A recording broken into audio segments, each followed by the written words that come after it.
Good evening.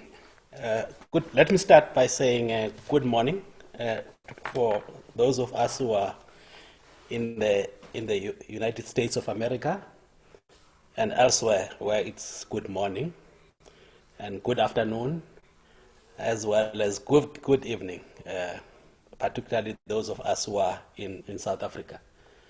My name is Mandla Nkomfe. I'm the Deputy Chairperson of the Ahmed Kathrada Foundation. I want to welcome you all to this conversation that we are going to have tonight. Democracies are under threat. That is a theme, a global theme that is out there. That theme is not just for us in South Africa or in the United States of America, but I think it's a global theme where democracies are under threat.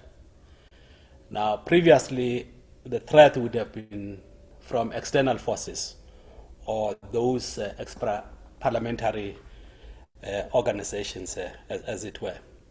In South Africa, in particular, those threats would have been from those who stood to lose from the democratic change. But I think through the developments that have come to the fore in South Africa, we find that the threat can also come from those who fought for freedom. So today, in South Africa and the United States and across the world, the biggest threat is actually from political leaders themselves. And we have seen with the presidents, particularly our former president and the former president of the United States of America, who deliberately weakened institutions of democracy to serve narrow interest.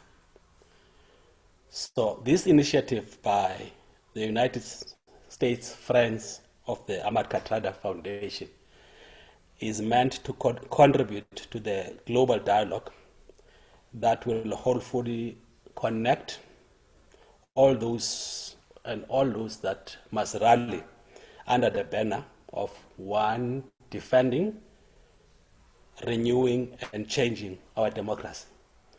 And interestingly, very recently, on the 1st and the 2nd of July 2022, here in South Africa, we had a conference that was deliberating on these issues under the theme of Defend Our Democracy campaign, Conference for Democratic Renewal and Change. And that actually shows how we are dealing with these issues.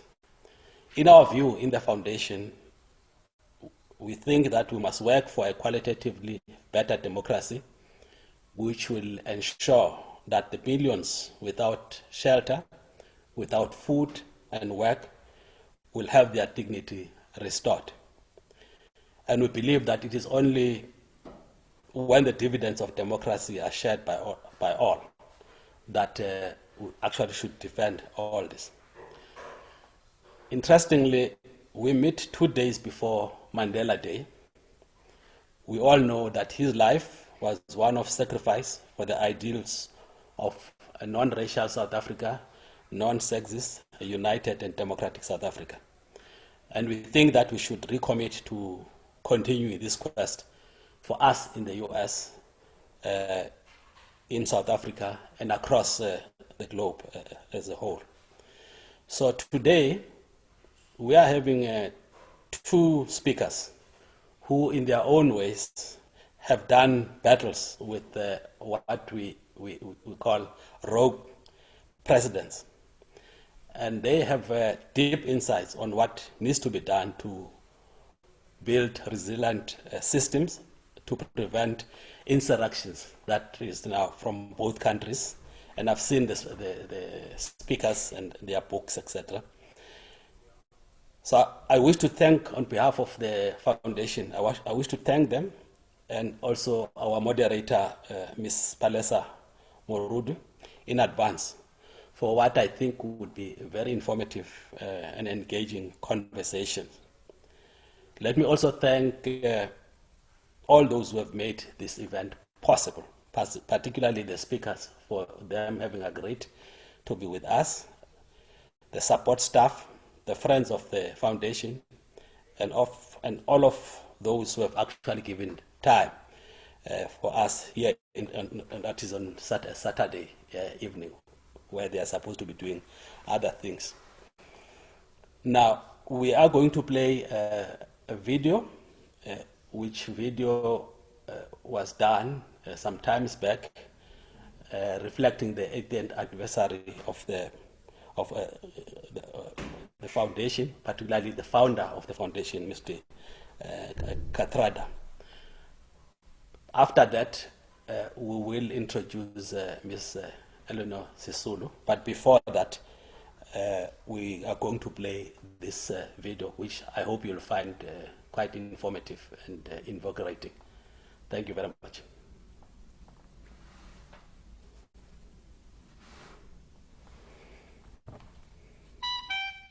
In 1929, Ahmed Kathrada was born to an Indian family in South Africa when racial discrimination was the law of the land.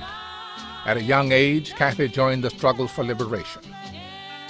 Risking his freedom for the rights of all South Africans, he ultimately faced the death penalty alongside Nelson Mandela and Walter Sisulu. They were given life at hard labor and sent to Robben Island. People the world over called for their release. Robben Island was a microcosm of how apartheid applied in South Africa. I stayed in the cell for 17 and a half years. If you stood here and looked out, not only can you see Cape Town, which is quite a distance, but the warders going to the harbor with their kids. That was the advantage of the cell. The main deprivation was children. You miss children. Mr. Mandela saw his two little girls when they were 2 and 3. Right. The next time he saw them was when they were over 16. A prisoner never loses hope.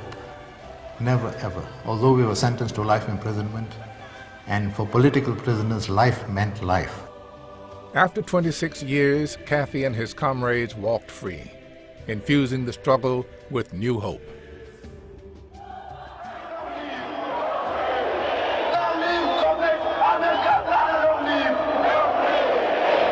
He got released and he arrived in Johannesburg.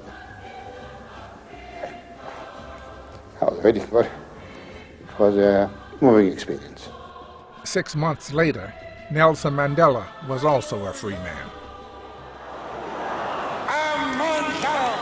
They negotiated an end to apartheid and set to work building a new nation.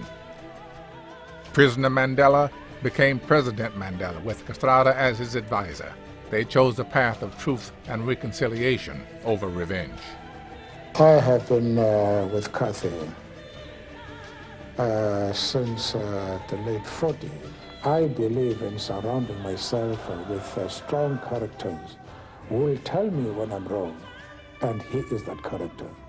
Old comrades worked with young leaders to make their highest ideals the law of the land. There are many aspects of his life. His courage, his foresight, his thoroughness, one would like to emulate that.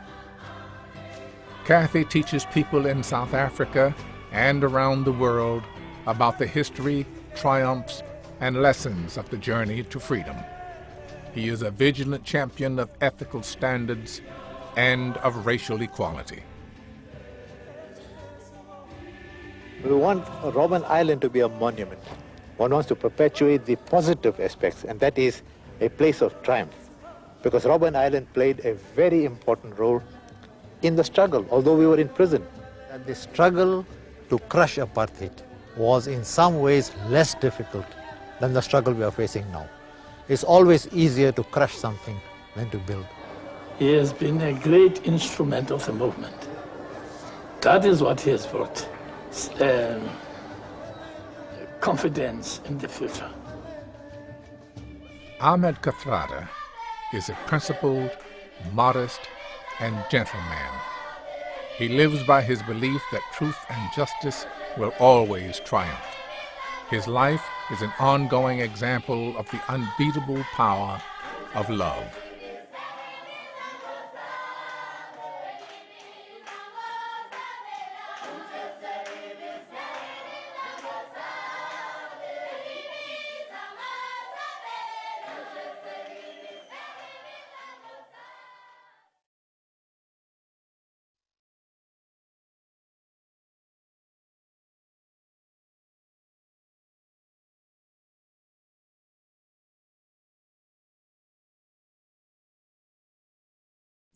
Unmute, Mandla.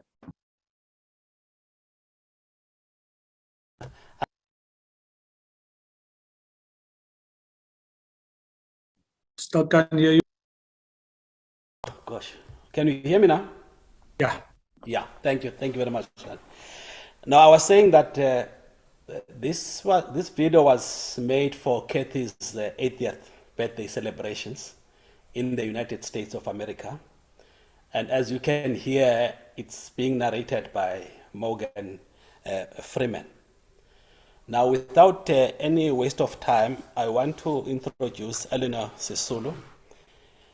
Just to say one or two issues or points about her, that Elinor is an active activist of social justice in South Africa, in Zimbabwe, in Southern Africa, and in a whole range of other places.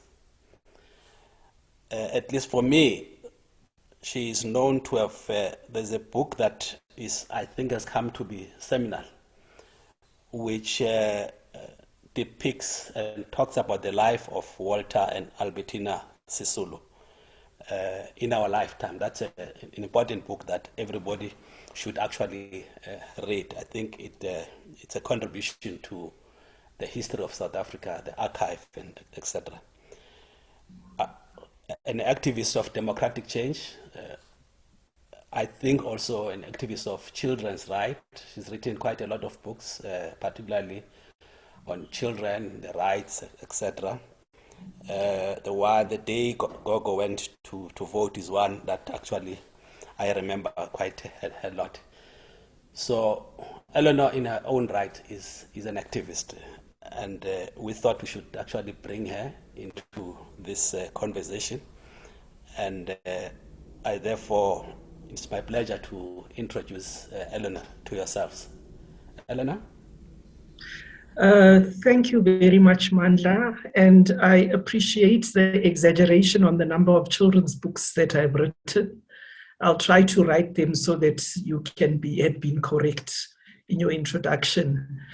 Thank you very much. It's an honor to speak on this platform tonight, and to see many, many friends here. I don't even want to start naming them, otherwise I'll take too much time of the 10 minutes which I have. And I will go straight into my introduction of Albie Sachs. Comrade Albie Sachs, Judge Albie Sachs, Albie, as many of us know him. So when I was asked by my good friend Sharon Gelman to introduce Albie Sachs to this August assembly, I immediately agreed. And I thought to myself, oh, that's no problem. I know Albie very well, having interacted with him for many years, mainly at the National Arts Festival board meetings where he was a beacon of wisdom and integrity. I've also read his books, The Jail Diary of Albie Sachs, The Soft Vengeance of a Freedom Fighter, and The Strange Alchemy of Life and Law. So I thought, okay, it's just going to take me about half an hour to put down a few introductory words. How very wrong I was. I Googled Albie, and I felt the way I did after reading the obituary of the late Judge Pius Langa. After hearing the obituary of the late Judge Pius Langa at his funeral, I was absolutely floored by the extent of Albie's achievements and the level of international recognition that he has garnered worldwide as a jurist of the highest order. Freedom fighter, accomplished author, lawyer, and judge, Albie Sachs has a mountain of awards, local and international. The most recent one is from the Clooney Foundation, which will not only bestow Albie with its inaugural Lifetime Achievement Award in pursuit of justice, but it will also name the award to highlight brave justice activism across the world, the Albie Awards. So we look forward to those Albie Awards. In November last year, my husband Max and I had the privilege of being present at the Constitutional Court when Albie was awarded the Légion d'honneur by South Africa's ambassador to France. In an incredibly elegant, incisive speech, Albie acknowledged France's democratic traditions that inspired generations of freedom fighters such as himself, But he also referenced the darker side of French history, the colonial history, the support of authoritarian regimes, and the conduct of French security forces during Algeria's fight for independence, for which President Emmanuel Macron had recently apologized. Albie closed his speech by saying, I quote, "I'd like to send a message back to the president that former Justice Albie Sachs says, thank you, President Macron. Thank you for the medal. That's wonderful. But thank you even more for the apology." That is Albie Sachs. Albie has even had an asteroid named after him. After bestowing upon him the first Tang Prize on the rule of law, Taiwan's National Central University decided to name an asteroid it discovered in 2006 as the 175419 Albie Sachs. It's a testimony to Albie's humility that this is not a widely known fact. I know that if I had had an asteroid named after me, you can be sure that you would have all heard about it. Another side of Albie that I could talk about for hours is Albie, the connoisseur of art and design.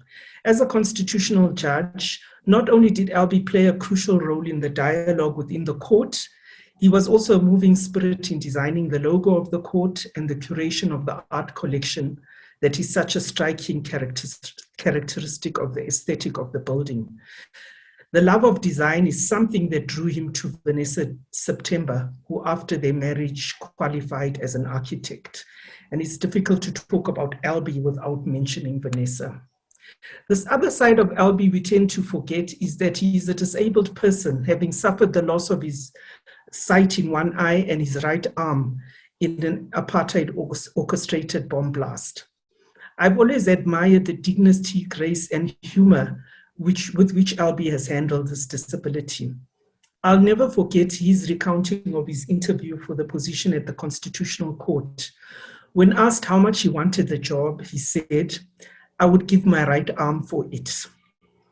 I would also give my right arm to have been in the room at that moment. When following debates in the US Congress, especially during the impeachment trial of Donald Trump, we hear constant references to the framers, the men who crafted the US Constitution generations ago. We are fortunate to have here one of our framers, Albie Sachs, who was part of the generation of remarkable jurists who framed the South African Constitution. Who better than Albie to talk to us about the threats to our democracy? At this point, I'll segue into the next part of my presentation and hope I still am keeping within time. And I would say, who else better than Congressman Jamie Raskin to talk about threats of our democracy, whose powerful, persuasive opening and closing arguments at the second impeachment trial of Donald Trump captured the imagination of so many around the world. I am looking forward to reading his book, Unthinkable Trauma, Truth, and the Trials of American Democracy. I can see how there could easily be a book on the unthinkable, trauma, truth, and the trials of South African democracy. I am grateful to the Ahmed Kathrada Foundation, the Friends of Ahmed Kathrada, and the other solidarity organizations who've organized this transatlantic conversation. Just as the international solidarity movement was essential to the defeat of apartheid, so is it essential to the safeguarding of our democratic institutions. In 2019, I had the privilege of working for Crisis Action, an international human rights organization that works with individuals and organizations from global civil society to protect civilians from armed conflict. The experience convinced me of the absolute urgency of safeguarding and defending democratic institutions to prevent our societies from slipping into conflict. It was sobering to read the Sunday Times front page last week, which listed the names of those that were killed in last year's July riots. It is unthinkable that this should happen in the month we celebrate, this should have happened in the month we celebrate Mandela's birth. it is also unthinkable that in a country that fought so fiercely against non-racialism and discrimination, our society is threatened by rising flames of Afrophobic violence. The Defend Our Democracy conference that took place in Birchwood last week or the week before really gave me hope that we do have the ability through intergenerational conversation and through fierce civic activism to defend our democracy. And I am so glad that we can join hands across the Atlantic today to continue the struggle. Thank you.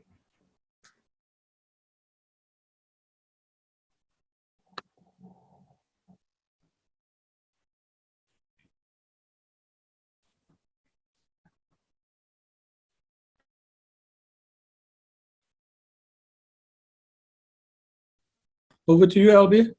Yes, hello everybody. Elinor,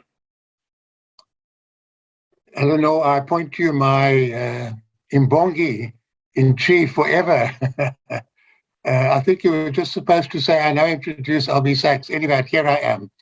And it's such a joy and a pleasure to be able to speak about Ahmed Kathrada to a South African audience and an American audience. And I'm going to speak about something, I've just invented the term. I call it the Kathrada decision.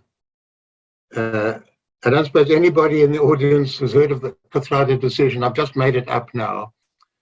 But it was a moment when Kathy had to make a big choice. The state evidence at the Rivonia trial had been presented. It had documents in Mandela's handwriting about revolution. It had evidence that Dennis Goldberg had been buying materials that could be used to make bombs. It had a lot of direct evidence against Walter Sisulu and many others. Very little in relation to Jimmy Cantor, very little in relation to Bernstein, and also very little evidence against Ahmed Kathrada. And people saying, Kathy, there's some evidence against you. If you don't contradict it, you're going to go to jail for life. You might be hanged. So we need you for the struggle. Go into the witness box and just deny everything that's been said. And Kathy thought, and he made his decision. And he never withdrew from that decision. And his decision was, how could he contribute most to the liberation struggle in South Africa? By getting acquitted and joining the ranks of multiple people fighting all over the world, or by going to Robben Island, or if the gallows were to be used, to be hanged together with the others. And he was absolutely implacable. He chose the second. And it wasn't out of any sense of martyrdom, willingness to suffer. It was because of his deep, total passionate commitment to non-racialism. And non-racialism not just as an idea, but as a lived reality. And he could do more for the struggle of freedom in South Africa, going to Robben Island or being executed side by side with Mandela and the others, than getting off because the evidence wasn't enough to convict. And he was proved absolutely right. He gave up 26 years of his life. Didn't give it up. He fought in another terrain, and that was on Robben Island. And I stress the importance of that because the theme of non-racism is under serious attack in South Africa now. The same populists who are trying to undermine the democracy for which we fought so hard, many of them are going in for attacks against people from elsewhere in the African continent, but against Indians. Sometimes subtly, but usually very blatantly in a very ugly way. And the objective is to get people to think in purely racist terms to target an enemy that is vulnerable and to undermine the core values of our Constitution. And those values didn't come from lawyers. They came from struggle. They came from people in struggle. They came from the passive resistance campaign, the defiance campaign, the Mcebisi, the international activities, people throwing themselves body and soul into those struggles to bring about liberation of everybody.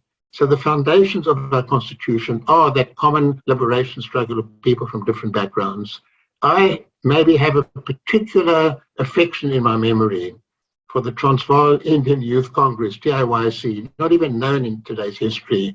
I, as a young activist in Cape Town, loved going up to Colvard House in Johannesburg, and there was Kathrada and the other comrades, and Kathy, you saw him in some of those early pictures, a big mop of hair, not that quiet, thoughtful, serene, reflective Kathrada that most people watching remember, but passionate and dramatic and bold and strong. And you never forget that your first impressions of somebody remain with you forever. So even when Kathy was fairly bored and very quiet and very restrained, I still remember that flame, that passion that he had. He would have called himself a revolutionary. We all regarded ourselves as revolutionaries then. And I think these stories need to be told. It's difficult. Indian people of Indian origin in the South African struggle don't like singling themselves out in an ethnic way. We were freedom fighters who happened to be Indian. But the community, we call the Indian community, played such a huge role in terms of people who were killed in detention, in terms of people who joined Mcebisi, where there's no community that suffered torture that bore the brunt of our revolutionary struggle more than the Indian community. And the contribution was immense in all sorts of ways. And that story is not known virtually at all. How many people even know of Dr. Dadu, who was such a brilliant leading figure over decades in South Africa? His name is virtually unknown. We know about Kathrada because he's of our generation, but we should know more about not just those individuals, but the communities from which they came. We are getting wonderful histories of the indentured laborers who came. Historical record is being filled out, but the record of our times is not being told. And we've got to find a way of doing that, because we're doing that not to exalt a particular community or particular people. We're doing that to exalt the principle of non-racism that had inputs from so many sectors of our society, real inputs that go to contribute to the South Africa that we fought so hard for. The last point that I'll make is many people in our country today are feeling utter dismay, people who are very much in the freedom struggle. There's so many setbacks, there's so many disappointments. But if we did nothing else, the Kathrada generation, and I claim to be part of that generation, and certainly the Mandela generation, did nothing else, we gave the country the Constitution. And the Constitution is enduring. And the Constitution is working in one major sense. We have elections, they're free and fair. If the ruling or governing party loses, they step down. We don't have presidents who stay for 39 or 42 years, or who give way when tanks come into the street or a million people into the square. In that sense, the institutions of democracy, the free speech, the ability to mobilize, to organize, to complain, to petition, workers to go on strike, all of these freedoms have been hard won, and they provide me with the confidence and hope that just as we overcame the horror of apartheid, of the physical massive power and the ideological power and connivance that went with it, we will overcome the difficulties that we're living through today. And one of those living flames, beacons of integrity, of warmth, of humor, of compassion, and resolute democratic feelings and instincts and behavior was Ahmed Kathrada. And of course, now having joked with Sisulu about saying too much about me, I'm forgetting to introduce Palesa Morudu Rosenberg, who is a systems communications expert and contributes to the Business Day, a weekly column. Highest up in the list of things I will mention, she also contributes to the Washington Post, but she was a collaborator with Kathy at the Robben Island Museum. Palesa, over to you, and we look forward to the moderation. Thank you. Thank you so much, Justice Albie Sachs, for that kind introduction, and also for your wonderful tribute to Ahmed Kathrada. Really, really much appreciated. And once again, welcome everyone. As Albie said, my name is Palesa Morudu Rosenberg, and I will be facilitating this conversation today. Our conversation is about democracies under threat, lessons from South Africa and the United States. Over the past 18 months, we have seen these threats materialize in both countries. The January 6 riots at the US Capitol last year continued to define politics and conversations in the United States. And South Africa continues to live with the aftermath of the riots that took place in July last year. So to help us make sense of what is going on in the two countries, we are honored to have Congressman Jamie Raskin and former Deputy Finance Minister in South Africa, Mr. Mcebisi Jonas. Mr. Raskin represents the 8th Congressional District of Maryland. This is a place I have personally grown very fond of. My family and I live in the wonderful neighborhood of Silver Spring, Mr. Raskin. As many of you might be aware, Mr. Raskin led the prosecution in the impeachment trial of former President Donald Trump after the January 6 riots last year. He was also professor of constitutional law at American University here in Washington, D.C. So thank you very much, Congressman, for joining us this afternoon. I know that you are pressed for time, so I appreciate you spending time with the friends of Kathy who are dialing in from across the US, South Africa, and many parts of the world. And as I said, Mr. Mcebisi Jonas is former Deputy Minister of Finance in South Africa. He famously and publicly refused a cash bribe from the Gupta family. This is the crooked family friends of former President Jacob Zuma. And for his troubles, Mr. Jonas was fired from his job together with former Finance Minister Pravin Gordhan by Mr. Zuma. So I just want to say that it's not an exaggeration to say that the country is still trying to recover from those events. Mr. Jonas is now chairman of MTN, a multinational cell phone company operating across the continent, and is very much invested in conversations about the future of democracy in South Africa. He's now leading a call for a referendum on changing the electoral system in South Africa. So welcome, Mr. Jonas. I thank you for your continued public service and for spending this time with us today. And just to remind our audience that you can send in your questions on the chat box. You'll find it at the bottom of your screen. Just to start off by reminding also our audience of the many parallels between South Africa and the United States, one of the world's youngest democracies and one of the world's oldest. Like South Africa, the US has been marked by conflict over national rights and equal opportunity since the Declaration of Independence in 1776. From Gettysburg to Selma to Minneapolis, the fight has mostly been about whose rights are recognized and whose are not. But despite the profound and far-reaching progressive changes since the Civil War, there are very serious problems chipping away at the foundation of the democratic system in the United States. We'll take, for example, the brutal killing of George Floyd, which represented a broad pattern of police brutality in this country. And of course, the January 6 right-wing riot, which was clearly one visceral example of the growing political polarization in the US. So I'm going to start with you, Mr. Raskin. I'd like to direct you to what the Freedom House, which measures political rights and civil liberties across the globe, has given the US a mere B aggregate in its latest survey. And I wonder if you could take a few minutes to give us your view on the health of US democracy. Well, thank you very much. I'm really delighted and honored to be with you guys. And I wasn't aware that you're living in Maryland's beautiful 8th Congressional District. So I'm on my way to Silver Spring, actually, after this. So I'll be looking for you there.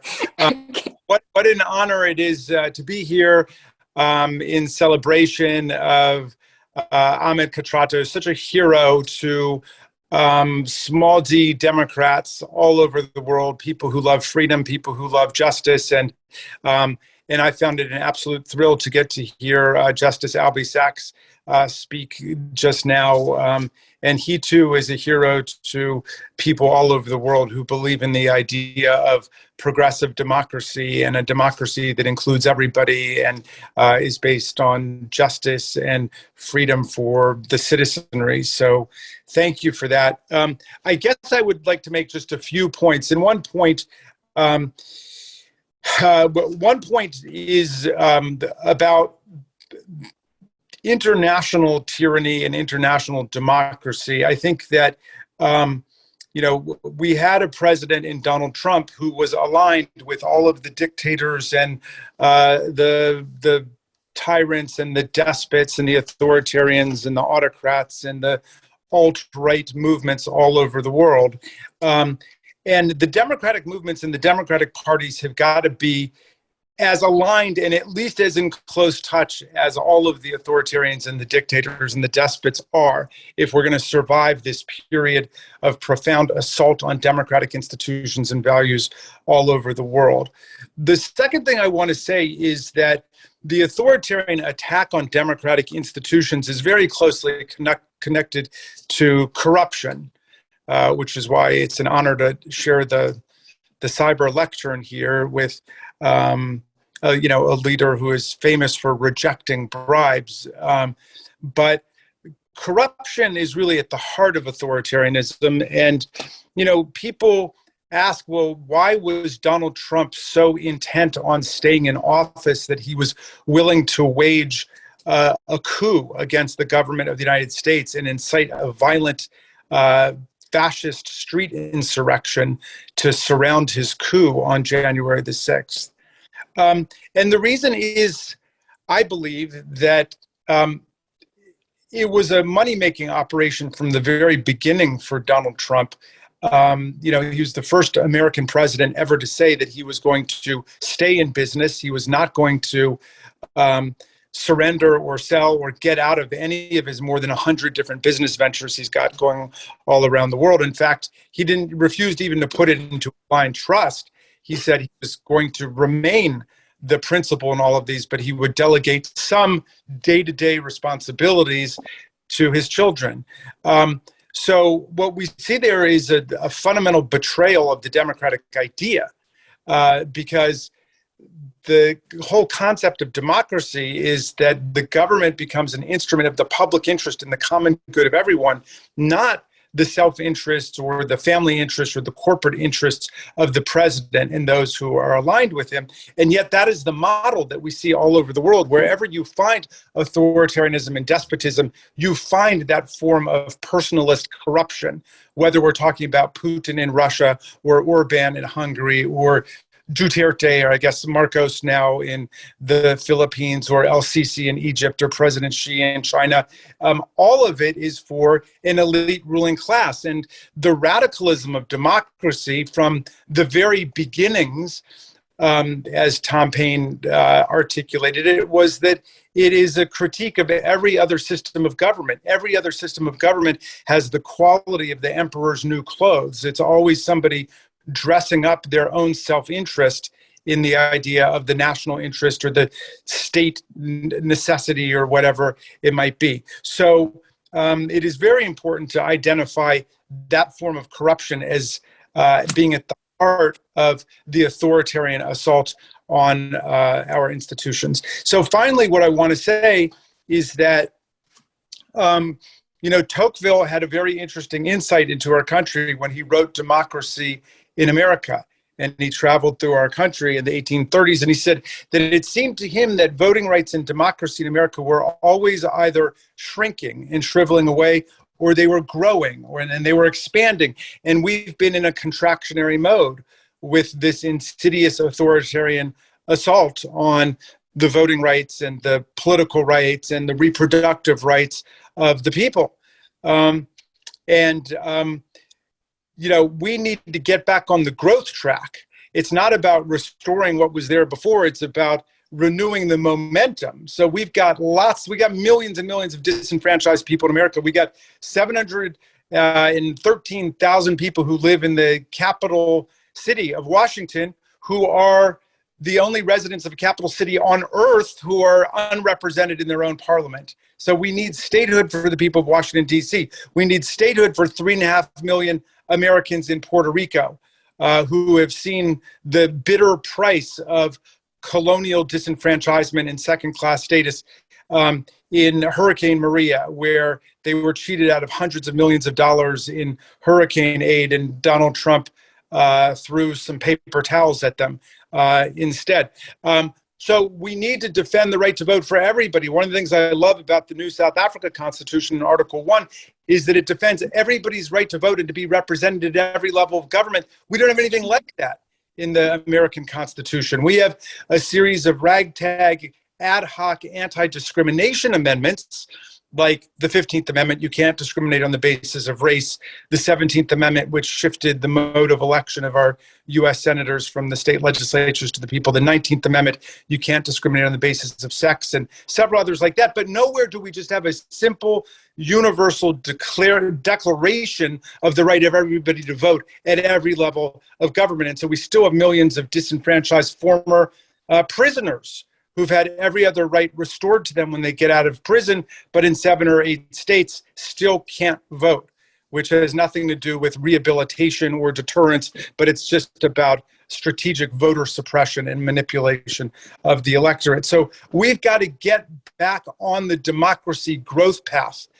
That's the only alternative to what we're seeing, which is a regular undermining of the rights of the people, voter suppression statutes, the use of the filibuster to prevent the majority from governing in our country, the use of gerrymandering to steal the choice of who legislators will be from the people, and on and on. So that's the struggle we're in. I believe the vast majority of America is on the side of democracy, is on the side of democratic institutions and values, but there's a manipulation of these anti-democratic instruments. So I'm with John Dewey, who said the only solution to the ills of democracy is more democracy, because what we're suffering from in America is these antiquated impediments and obstacles to democracy and government by the people.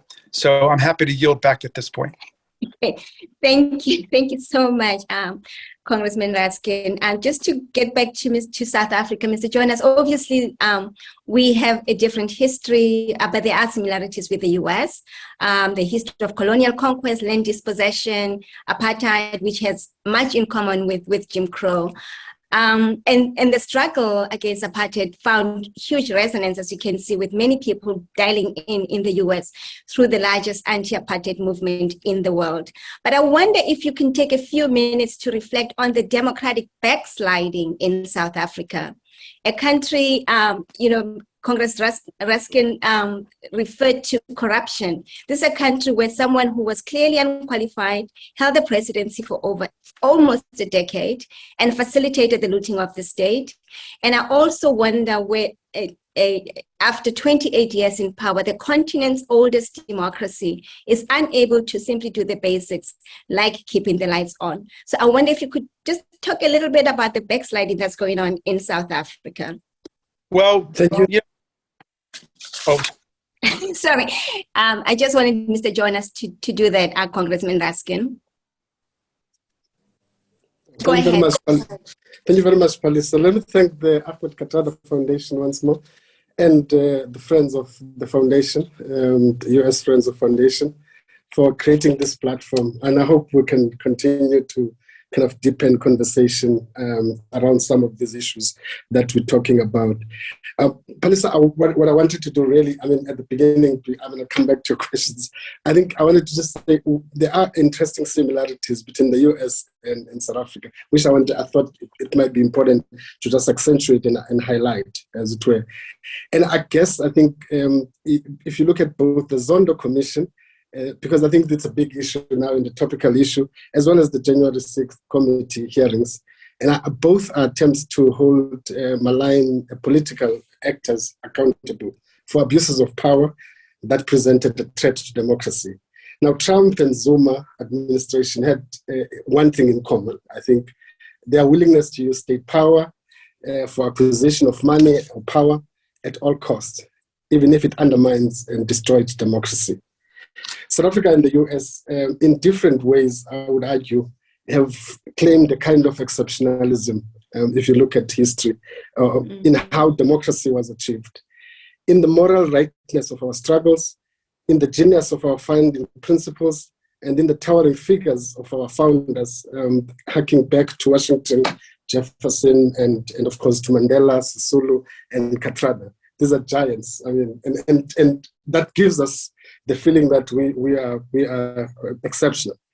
The reputation, of course, was severely tarnished during these two presidencies. And the Zondo Commission on one hand and the J6 committee both represent institutions of democracy standing up and attempting to hold the line.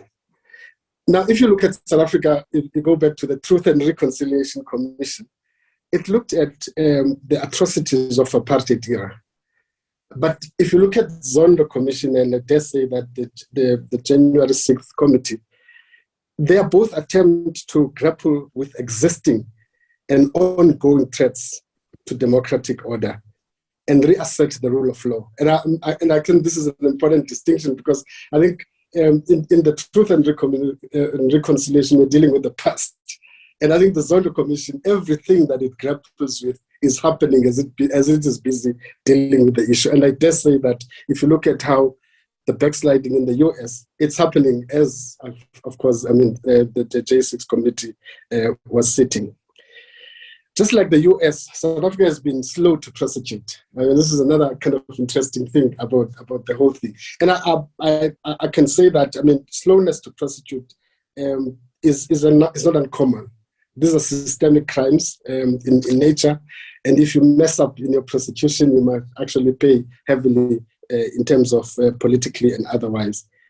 But I think, judged from a distance, it seems as if the US is struggling with the fact that one of its two political parties have become a haven for extremism and taken some of the features of a sect.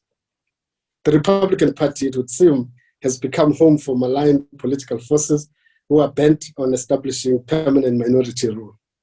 And they have already captured many of the institutions of democracy.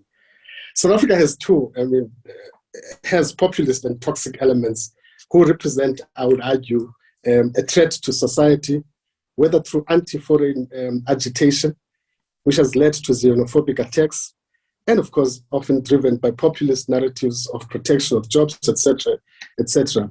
And if you look back at what happened on July 2021, it was actually a signal that we could actually go for the West as a country.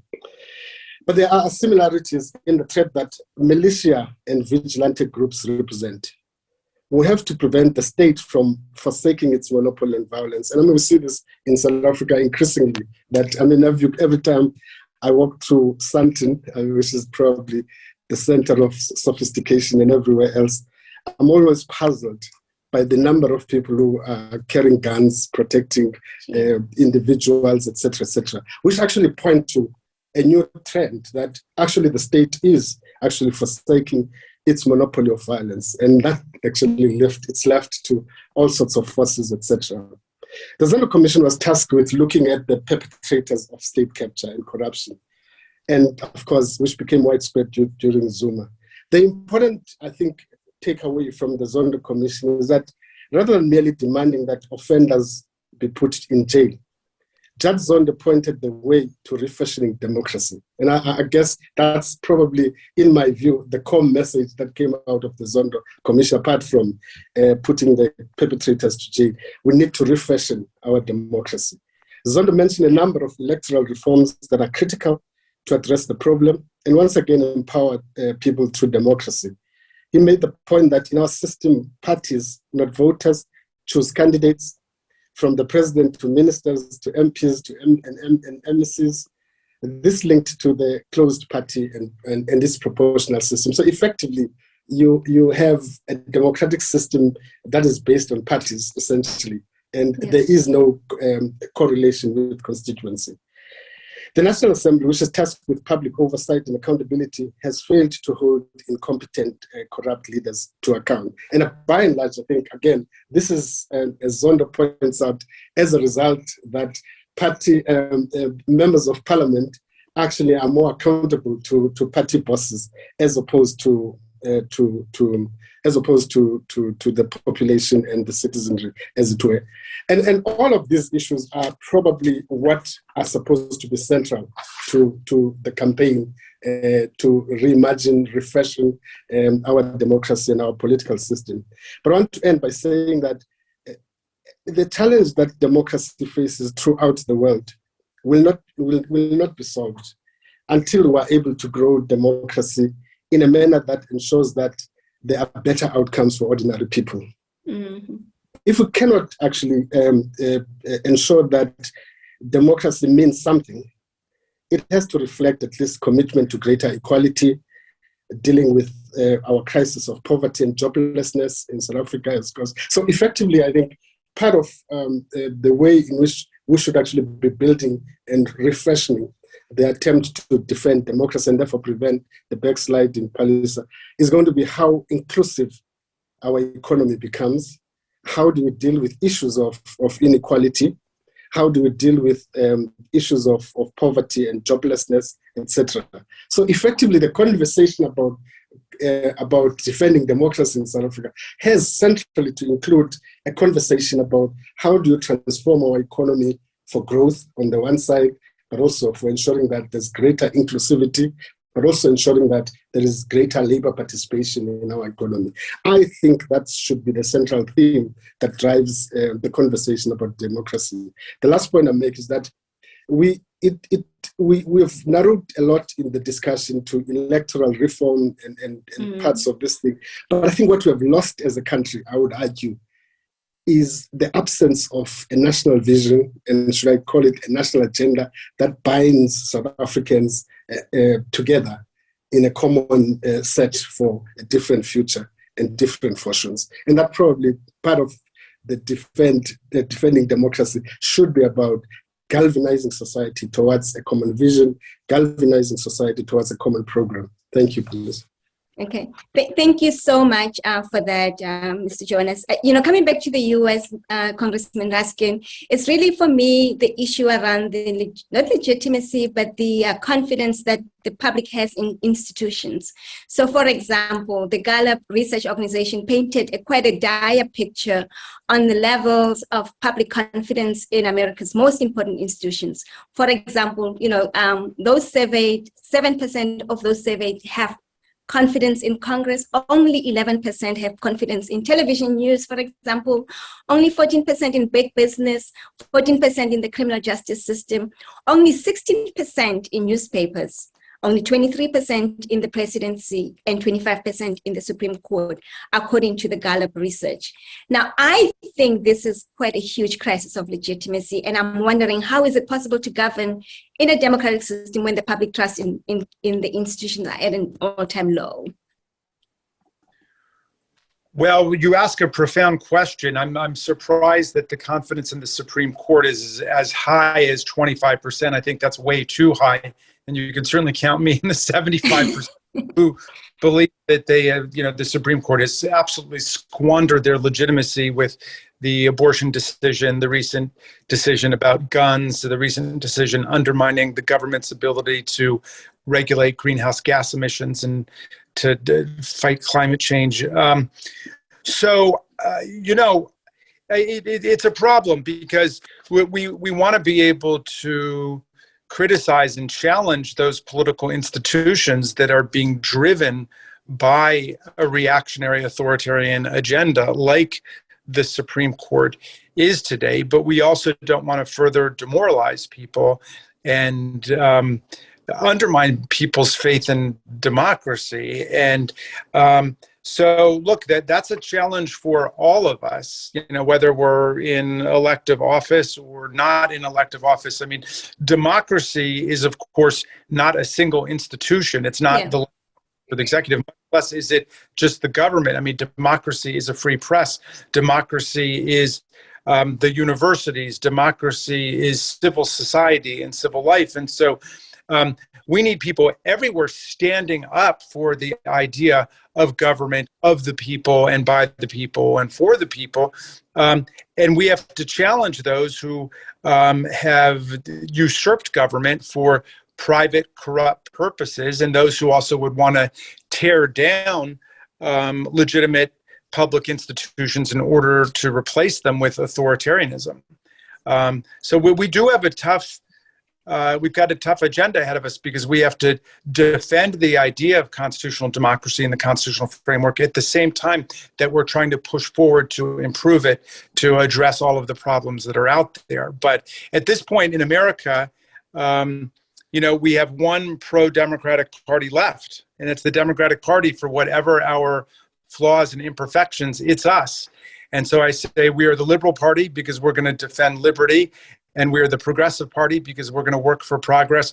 But we're also the Conservative Party because we're going to conserve the land and the air and the water and the climate system and the Constitution and the Bill of Rights and Social Security and Medicare and Medicaid and Clean Air Act and Clean Water Act, and the idea that the government is going to work for the people. So we're defending all of it against authoritarian nihilism.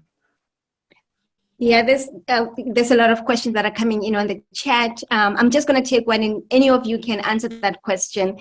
Can you compare the rights of women in each country? Do you see backsliding on women's rights as something that happens when countries begin to go down authoritarian paths? And I think that's a great question. And I'm going to pose that to the two of you. Maybe you can go ahead, Mr. Jonas. Look, I mean, if you look at South Africa in terms of ratings on democracy, we rate very high, actually. I mean, it's not bad, actually. But the red flags are there. And one of the key red flags, I would argue, is the spread of violence, in particular for violence against women and violence against children, etc. That's a big issue, I think, that is being flagged by most rating agencies, as it were. The issue for me, I think, is that the women's rights, South Africa at a kind of constitutional, technical, and legal levels, the advances have been made, I would argue, and quite tremendous strides have been made.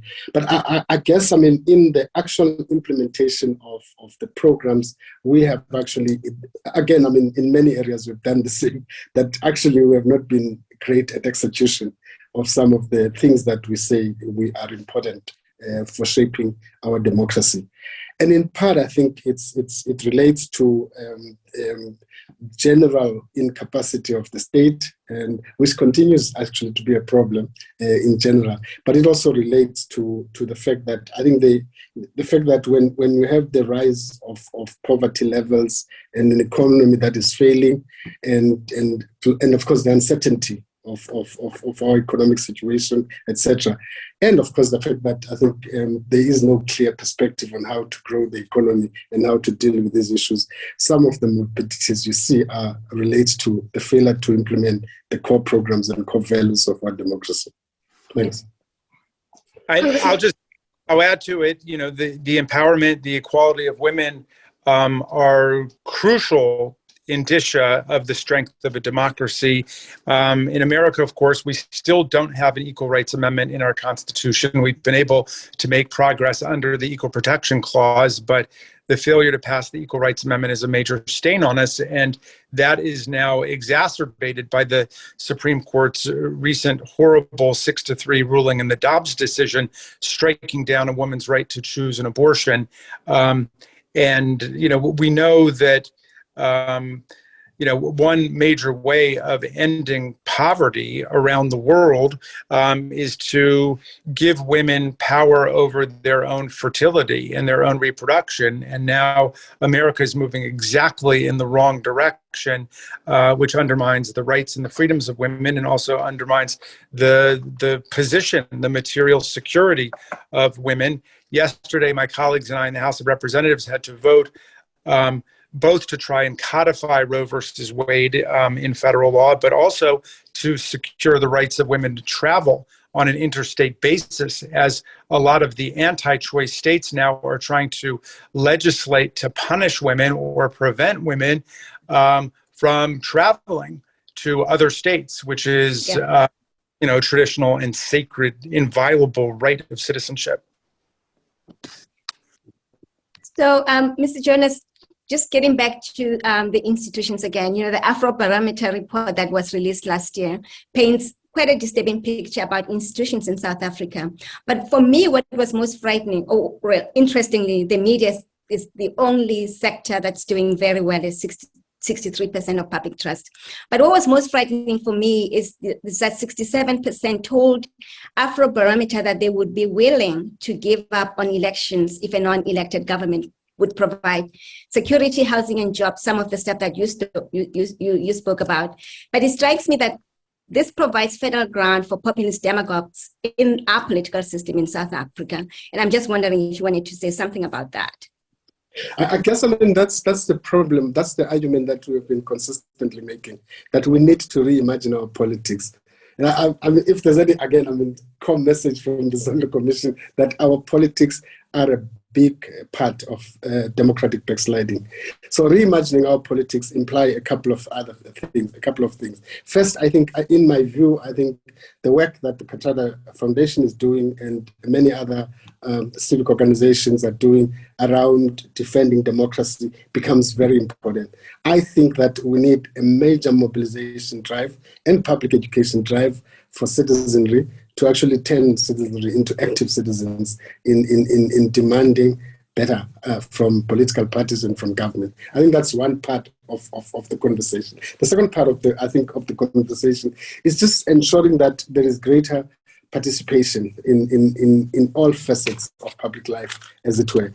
And part of that, I would think part of that is actually when I know that some of the institutions that we highlight as probably under threat are obvious. And the obvious threat that they face is that they've been weakened over time. Your prosecution authority is far weak than it was, and quite frankly, even incapable of prosecuting, dealing with the massive requirement for prosecution at the current moment. You would actually say the same thing. There's been a major rebuild in the revenue institutions, which is SARS, and it has I think it's going very well, it's very successful, etc.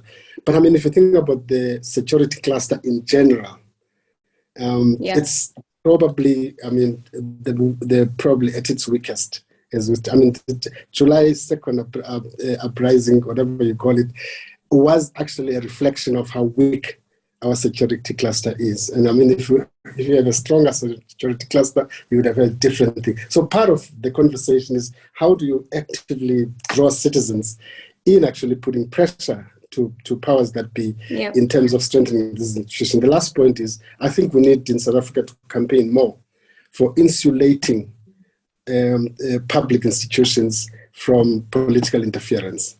And if there's any lesson in the last couple of years, is actually we literally allowed our institutions with our eyes wide shut to be actually tampered with, changed, and captured, etc. And so part of the campaign now should be about how do we build a bureaucracy that is insulated and actually saved from political interference. And I think that's possible. I think we have, at least at a policy level, some grounds for that.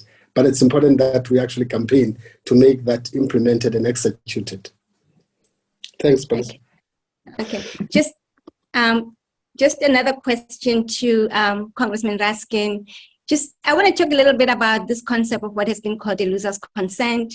We know in a democracy, democracy is centered around a peaceful transfer of power, and the losing party accepts the outcome of an election. And obviously, this is not what happened in 2020 in the United States. We all watched disturbing scenes at the Capitol on January 6th. And for me, I was reminded of events at Codesa Talks back in 1993, when a right-wing mob also did exactly the same thing, attempted to stop the March of History in South Africa. And I wonder, because we don't have a lot of time with you, Congressman Raskin, if you could share with our audience where you were when the riot happened. I know it was a particularly tragic time for you and family, and something that you write about in your book, and how the personal and the political came together around January 6th. And how do you think the country moves forward from that fateful day? Well, I was on the floor of the House of Representatives. Speaker Pelosi had asked me to answer a series of anticipated objections that we were going to receive from the Republicans to the receipt of Electoral College votes. And that's the normal parliamentary acceptable way of raising objections. They were completely baseless and meritless, but we had the majorities to defeat them. We knew that there was a very unruly, turbulent crowd outside, but it had not really occurred to any of us that they would be able to get in, just because it's always been impossible for a mob to get in, for anybody to get in without going through security screening.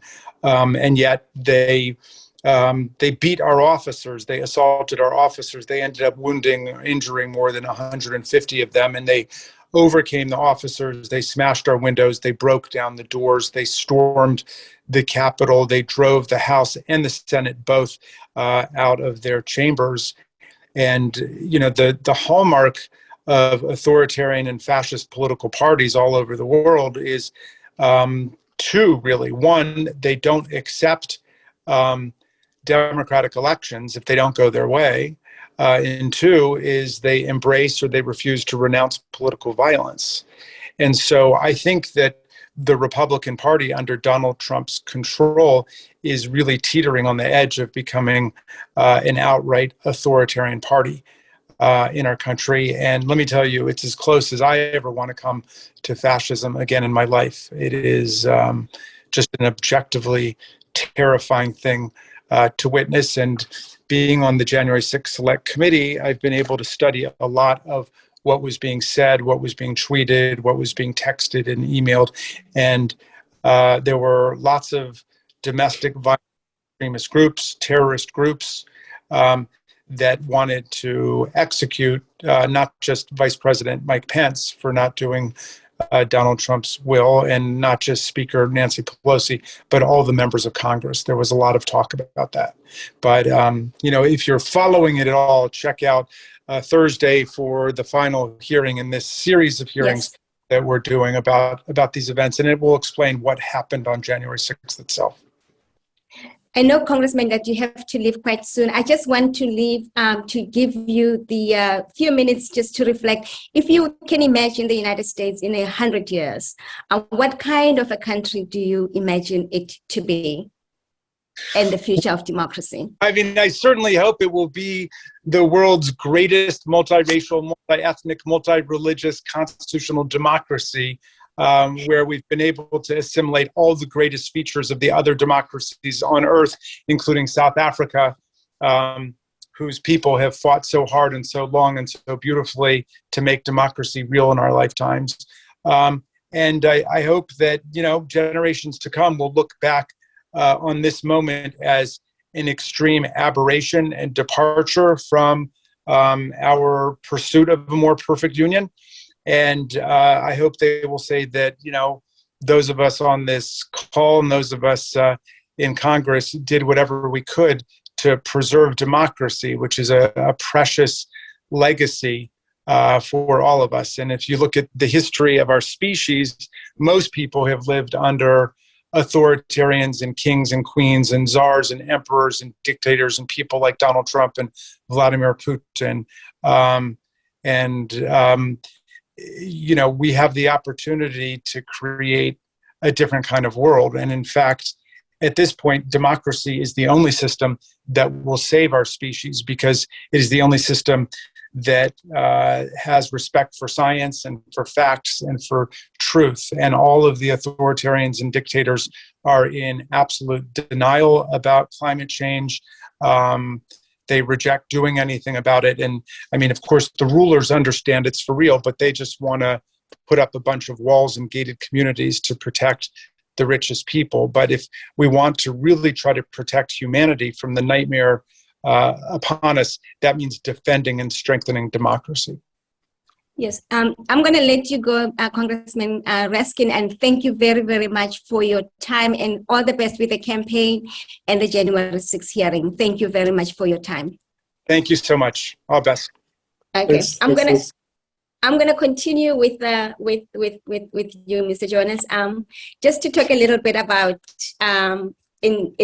about South Africa.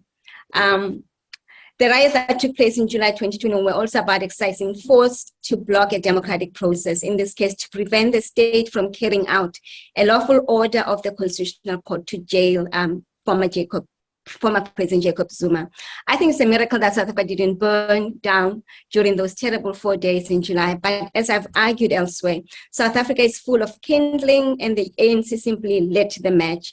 So it was really, really close to midnight. And I think the question that I have for you is, where do we go from here?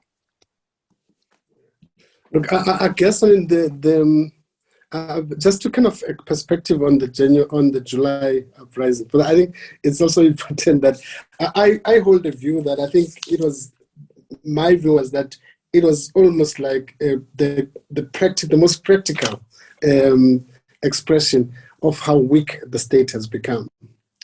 Firstly, the fact that it was not anticipated that it would happen was problematic, and the fact that when it happened, you could not even get a shred of information that showed that people understand how it was organized, what are the forces at play, and so on and so on.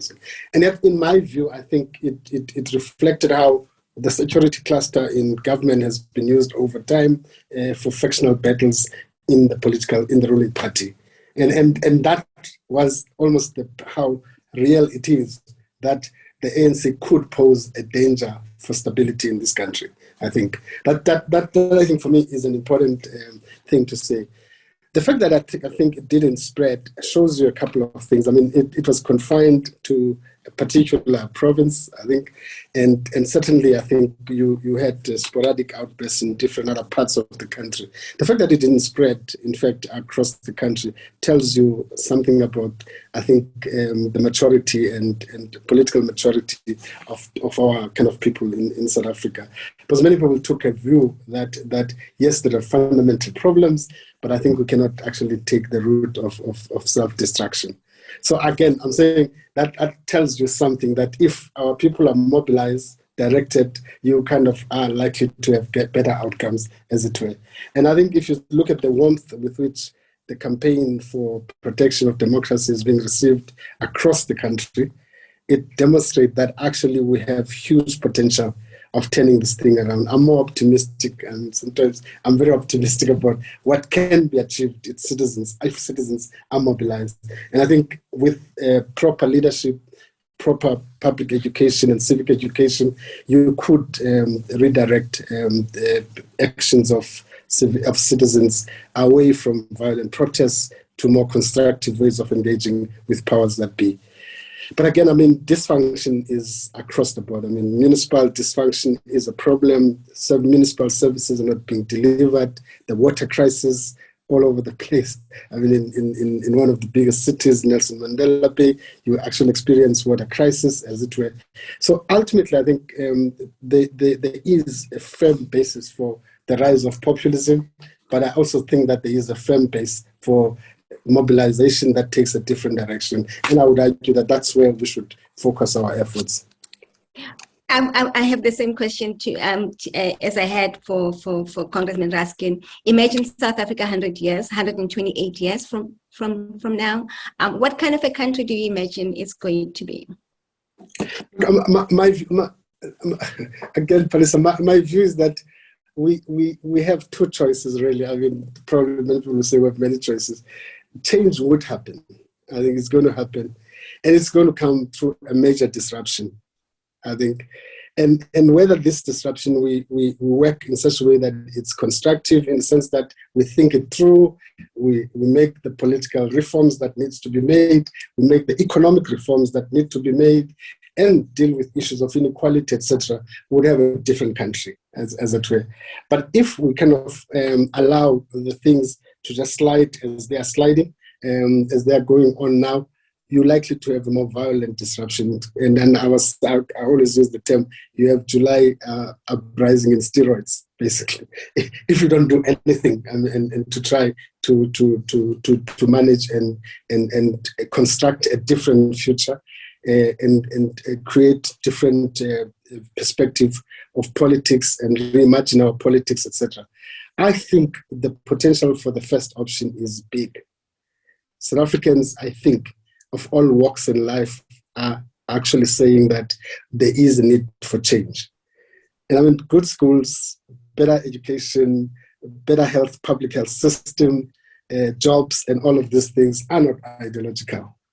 And quite frankly, all South Africans, irrespective of where they are located, can agree on a minimum program. And I would argue that our campaign moving forward should be about two things: changing the political system, ensuring greater participation on the one hand, and on the other hand, reimagining how we can turn around things for ordinary people to have a better stake in the system. Yeah, I mean, there's one, I'm going to take maybe 2 or 3 questions for you, Mr. Jonas. There's one that I find quite interesting, actually, that you hinted on the point of insulation of our public institutions. And can you develop this point into something more concrete and usable? Look, I mean, there are a couple of ways you can do that. The one part of it is and I'm not the one who would argue move away from deployment. I'm thinking that you need an independent public service commission. And I would emphasize independent, so that you start your appointment process of director generals and key officials in government, key boards of government agencies and state-owned enterprises. You actually ensure that there is a more public and transparent process of those appointments. And those appointments are not dependent on the political incumbent. And that you actually ensure that there is a separation between the administrative, technical process of appointment, and of course, you can allow for the political process to go in cabinet. So I'm saying that's the first part to deal with the issue. The second part, I mean, of dealing with the issues, I think you'll see that 1 or 2 departments in government where the ministry is separate from the department. And I guess, I mean, it's a difficult thing to manage, that actually the ministry should be constituted by the minister and all the support staff that he has and so on and so forth. And there should be a formal engagement between the ministry and the department, which is a separate thing, the bureaucracy, the DG, et cetera, et cetera, et cetera. And it has to be transparent how the interaction happens. At the moment, I think in a sense, there is no separation between the two. And until this is a practical thing, it can happen. You don't need to change legislation, and you have 1 or 2 departments already exercising that, and it works well when it's managed well, as it were. And I think that, I mean, Treasury used to work like that historically, where you have the ministry is ministry, and it interacts formally with the bureaucracy, with the bureaucratic part, the administrative part, which is the execution part. And the execution part has the independence to do what it's supposed to do effectively. And of course, the ministry sets the parameters, the framework, et cetera, et cetera. I'm arguing that could be done, and you don't need legislation to change that. The last point I think we should make is that I mean, many things are said about the deployment policy of the ruling party and its flaws, et cetera, et cetera. For me, I think there is an issue that I think all citizens should actually take into cognizance, that essentially every South African has a right to employment in public service and on the basis of merit. And it's something that I think introducing a bit of meritocracy in our system of appointments, etc., and making it something that a value that we publicly hold is important. The last point on on state-owned enterprises.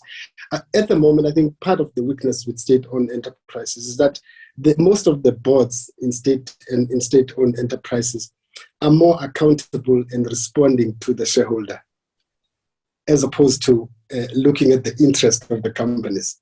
Now, if you think about it, in the private sector, if you're sitting on the board, your primary responsibility is the company, and then the shareholders.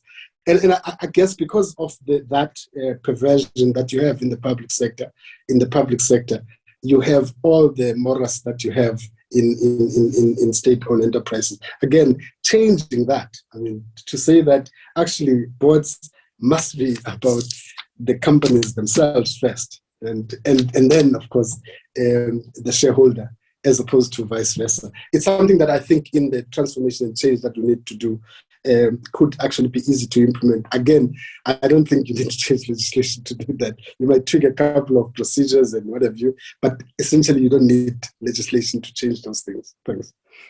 Okay, I think my very last question to you, Mr. Jonas, is what's your expectation? What would happen in the next elections in South Africa? Are we likely to see new players, independent players, dominating the campaign, or what's going to happen, basically? Look, I mean, there is ground for widening political participation and competition, as it were. There is ground to do that. But again, I mean, let's face it, I mean, the system is still well favoring political parties. I mean, what I would like you to know, that's the reality. But I mean, again, I mean, those of us who participated in the campaign against state capture can tell you one experience. And that experience would be that actually the ANC would not have made a change of Zuma were it not the groundswell of momentum in society. So again, I'm saying that I think we need to take it upon ourselves as citizens and be mobilized, I think, to campaign for better choices by political parties, to campaign for, I mean, maybe go around saying that this is the profile of a public the servant that we want, etc., and start actually showing out those that don't meet the profile, and actually campaign for them to be out of the system, as it were. So I think the future is going to be hard work. And I keep on saying that there are no messiahs. Let's not expect that we'll have a messiah to take us out of where we are. It is our ability to collectively mobilize society behind a common vision for change, etc., that will be able to impact on things. Thank you.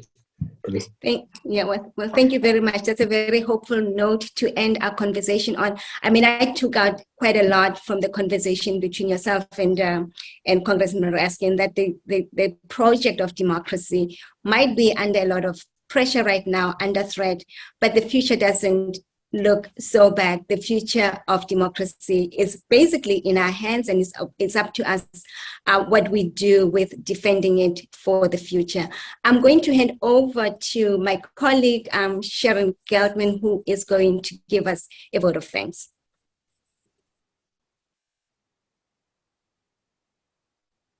Hi, everyone. My goodness, that was an extraordinary conversation. I know there are many smart and important questions that remain unanswered, but I'm so grateful for this opportunity to delve into some of them. I think I speak for more than myself when I say it does my heart good to be here today with all of you, focusing on how to keep democracy alive. What we are doing here is just some of the work that Ahmed Kathrada envisioned when he established his foundation. I want to offer sincerest thanks to our exceptional speakers, Mandla Nkomfe, Elinor Sisulu, Justice Albie Sachs, to our gifted moderator, Palesa Morudu Rosenberg, and of course to our most outstanding panelists, Jamie Raskin and Mcebisi Jonas. You each embody Ahmed Kathrada's values, and in doing that, you renew my hope that ultimately democracy and justice and human decency will triumph. I'd like to ask for our first slide.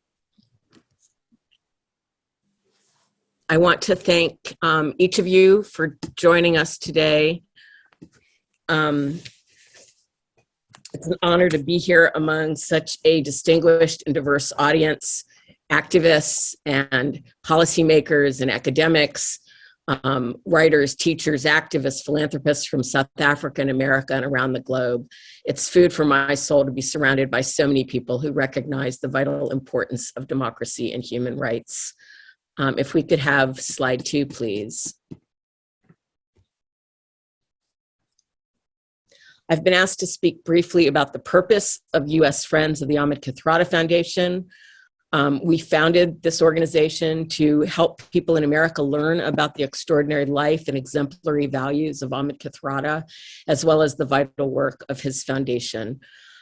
We exist to organize events and programs like this, designed to help deepen non-racialism and strengthen democracy. Our committee works to advise the foundation on its U.S. efforts, outreach, identify potential collaborations between the foundation and individuals and organizations based in the U.S. And also we help cultivate U.S. support for the foundation. So thank you for being here today and helping us achieve a little more of all of these goals. Slide 3, please. We hope you'll stay connected to the Ahmed Kathrada site at www.kathradafoundation.org. Their informative newsletters and notice future events. Also, if you're on social media, the foundation on Facebook, Instagram, and YouTube, we'd appreciate that. Slide 4. I want to offer gratitude today to my tireless fellow event committee members, first and foremost Palesa, and also Kurt Deuce, Titan Kalan, and Mary Tisay, to the dedicated members of the U.S. Foundation, Mark Kornblue, Melissa Levin, and our newest member, so new that we don't have him on the list yet, Prakash Dayar. We are deeply grateful for the leadership of Nishan Bolton, who sits on our committee and has another full-time job, which is heading the foundation.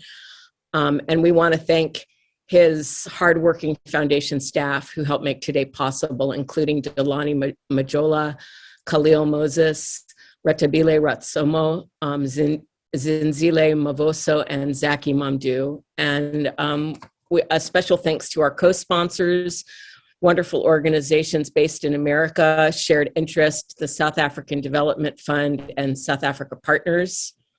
And finally, slide 5. We hope you'll consider supporting the vital work of the Ahmed Kathrada Foundation. Tax-deductible donations can be made online or sent in the mail, and I just want to say that no amount is too small and no amount is too big. So thank you again so much, all of you, for taking the time to be with us. Please stay well and please stay involved. Thank you. Thank you.